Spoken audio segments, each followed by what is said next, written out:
পাকিস্তান বাংলাদেশকে সমর্থন জানিয়ে ভারতের বিপক্ষে ম্যাচ বয়কট করেছে। আইসিসির কাছে ভারতের প্রতি ম্যাচের আর্থিক মূল্য 10 থেকে 11 মিলিয়ন ডলার, ভারতীয় রুপিতে প্রায় 100 কোটি। পাকিস্তানের সঙ্গে ম্যাচ হলে ক্ষতি আরও দ্বিগুণ হতে পারে।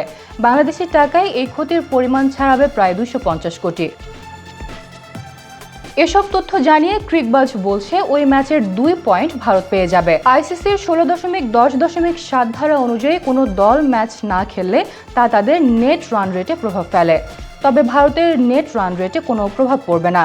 আর্থিক দিক মাথায় রেখে 1 দশকের বেশি সময় ধরে যে কোনো ইভেন্টে ভারত ও পাকিস্তানের একই গ্রুপে থাকা নিশ্চিত করে এশিয়ান ক্রিকেট কাউন্সিল ও আইসিসি। এবারের টি-20 বিশ্বকাপেও ভারত ও পাকিস্তান একই গ্রুপে। হাইব্রিড মডেলের অংশ হিসেবে 15 ফেব্রুয়ারি পাকিস্তানের বিপক্ষে ভারতের ম্যাচটি খেলার কথা, কিন্তু পাকিস্তান সরকার ম্যাচটি বয়কট করার সিদ্ধান্ত নিয়েছে। পাকিস্তান সরকারের অফিসিয়াল এক পোস্টে বলা হয়, পাকিস্তান ইসলামিক রিপাবলিকের সরকার আইসিসি বিশ্ব টি-20 2026-এ অংশগ্রহণের জন্য পাকিস্তান ক্রিকেট দলকে অনুমোদন প্রদান করছে। তবে আগামী 15 ফেব্রুয়ারি 2026 তারিখে ভারতের বিপক্ষে নির্ধারিত ম্যাচে পাকিস্তান ক্রিকেট দল মাঠে নামবে না। বয়কটের সিদ্ধান্ত নেওয়ায় আইসিসি পিসিবিকে দেশের ক্রিকেটের ওপর দীর্ঘমেয়াদী প্রভাব বিবেচনা করার সতর্কবার্তা দিয়েছে।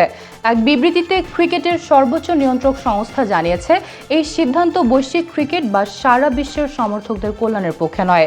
এর মধ্যে পাকিস্তানের লাখ লাখ ভক্তও অন্তর্ভুক্ত।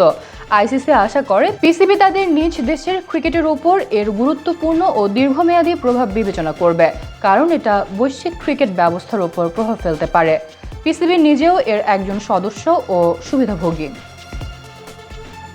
প্রায় 1 যুগের বেশি সময় ধরে ভারত ও পাকিস্তান দ্বিপাক্ষিক সিরিজ না খেললেও এই দু দলের ম্যাচের চাহিদা জনপ্রিয়তার শীর্ষে। 2025 এশিয়া কাপে এই দু দলের ম্যাচের 10 সেকেন্ডের বিজ্ঞাপনের জন্য স্পন্সর প্রতিষ্ঠানগুলোকে 14 লাখ থেকে 16 লাখ রুপি পর্যন্ত গুনতে হয়েছে।